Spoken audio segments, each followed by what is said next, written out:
What is the purpose or the reason for why property is at the heart of all these three disputes? May it be that Ram and Bharat did not really fight, but property was at the heart of Bharat's mother's desire to make her son the king as well. Absolutely. Right? So for each one of these disputes, property was at the heart. Yes. What was the message in that? Yeah, we have to understand the notion of property.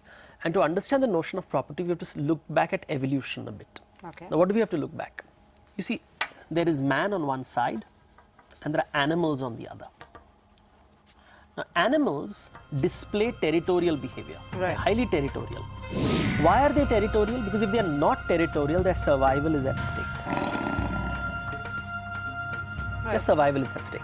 Now, human beings are 99% animals. We are mostly animal, and a small part of us is not animal, which is because of our larger brain.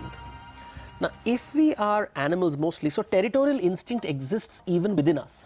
And so we are also seeking survival. Where does property come in? When does territory become property?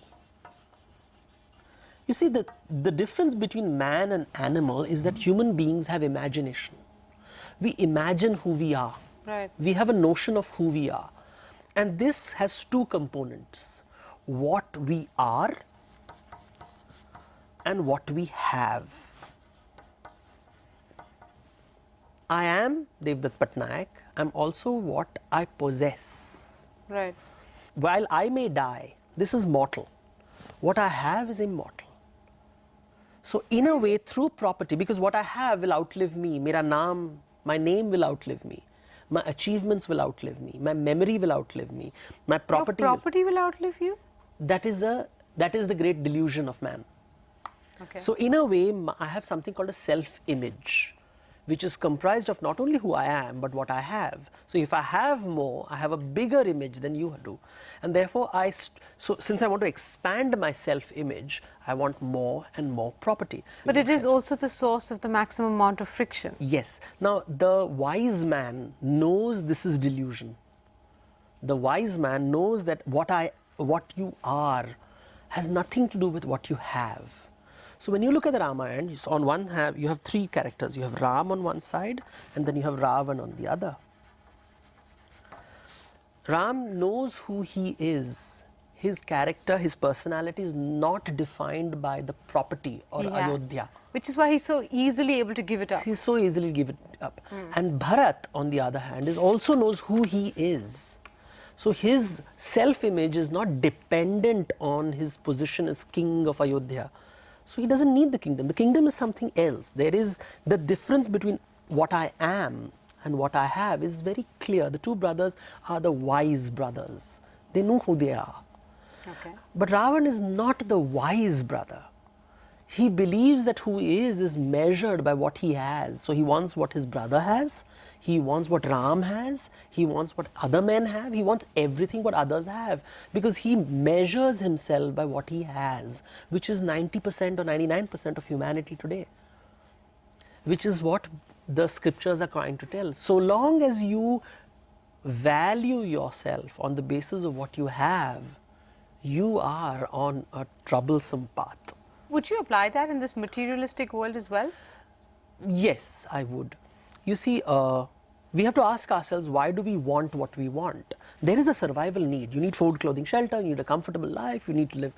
Those are survival needs. That is recognized. This is recognized. In fact, in Ramayana, there is a scene in which our sea monster looks at Hanuman and says, I am hungry.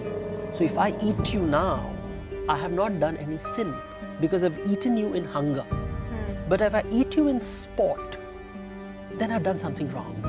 Or in gluttony. Or in gluttony. Right. Ramayana is asking, what is man's relationship with property?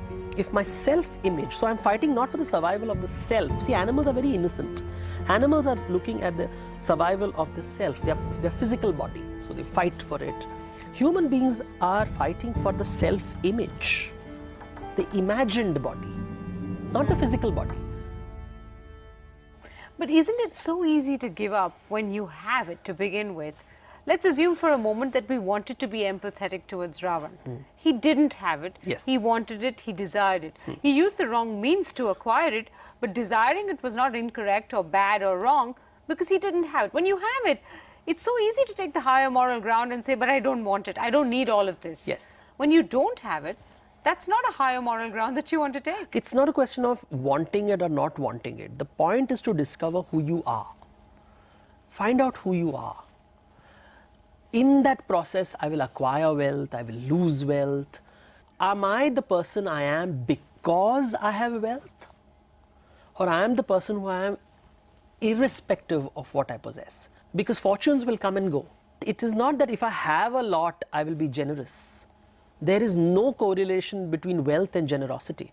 Generosity is who you are, and wealth is what you have. And let's not make that mistake that if I have a lot, I'll be generous. That's corporate social responsibility. Ouch. That's a double ouch.